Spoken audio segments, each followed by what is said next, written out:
Well, I think that's the reason we go to movies. We want to recognize ourselves in some way, even though, you know, Pixar movies are a large part, like we're about, the characters are cars or monsters or bugs or whatever, but hopefully there's something about those guys' experience that we see reflective of our own life. And that was certainly the case in this film.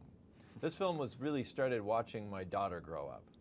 And she was 11 when we started. And as a little kid, she was like, you know, the way little kids are, goofy, funny, full of energy. And then she turned 11, and then she was a little bit more like, you know, a little more quiet. Mm-hmm. And as a parent, I was really like, oh no, I don't get to play dolls on the floor anymore. You know, that kind of sucks. I would love to bottle that in some way. And so the film really became kind of a movie told from a parent's point of view.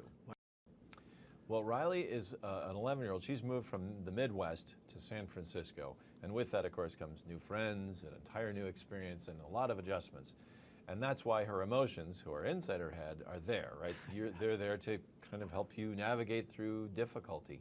Unfortunately, in the case of joy and sadness, they get booted out of headquarters and are lost in the regions of the mind, which makes Riley driven solely by anger, fear, and disgust. Mm-hmm.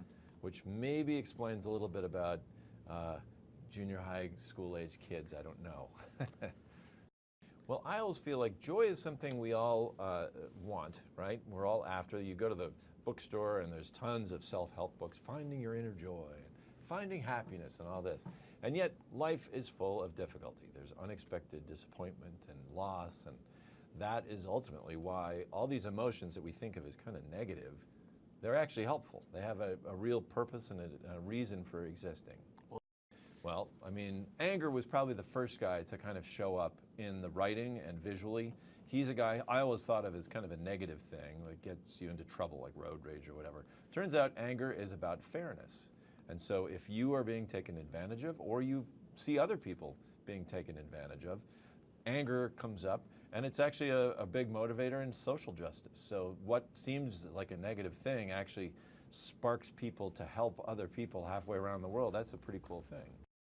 Well, without giving too much away, right. I think Joy basically doesn't understand sadness. At the beginning of the film, she's like, I understand why everybody else exists. I'm not sure really sadness. Why do you want sadness? It doesn't make any sense. Yeah, let's get and I've checked. There's nowhere for her to go. So it's all good, you know, says Joy.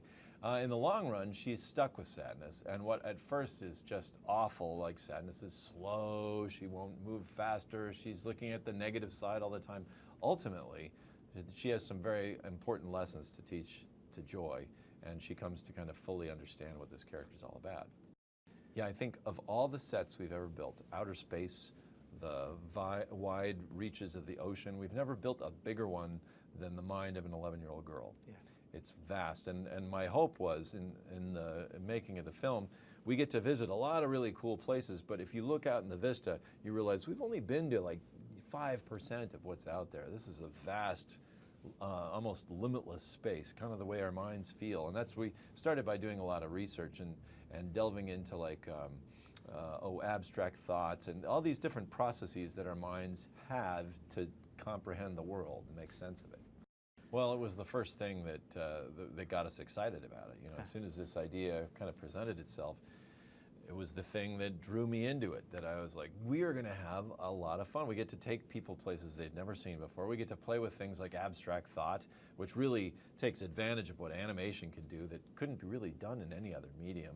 We get to explain where dreams come from and all this really cool stuff that we've all kind of thought about but never seen before.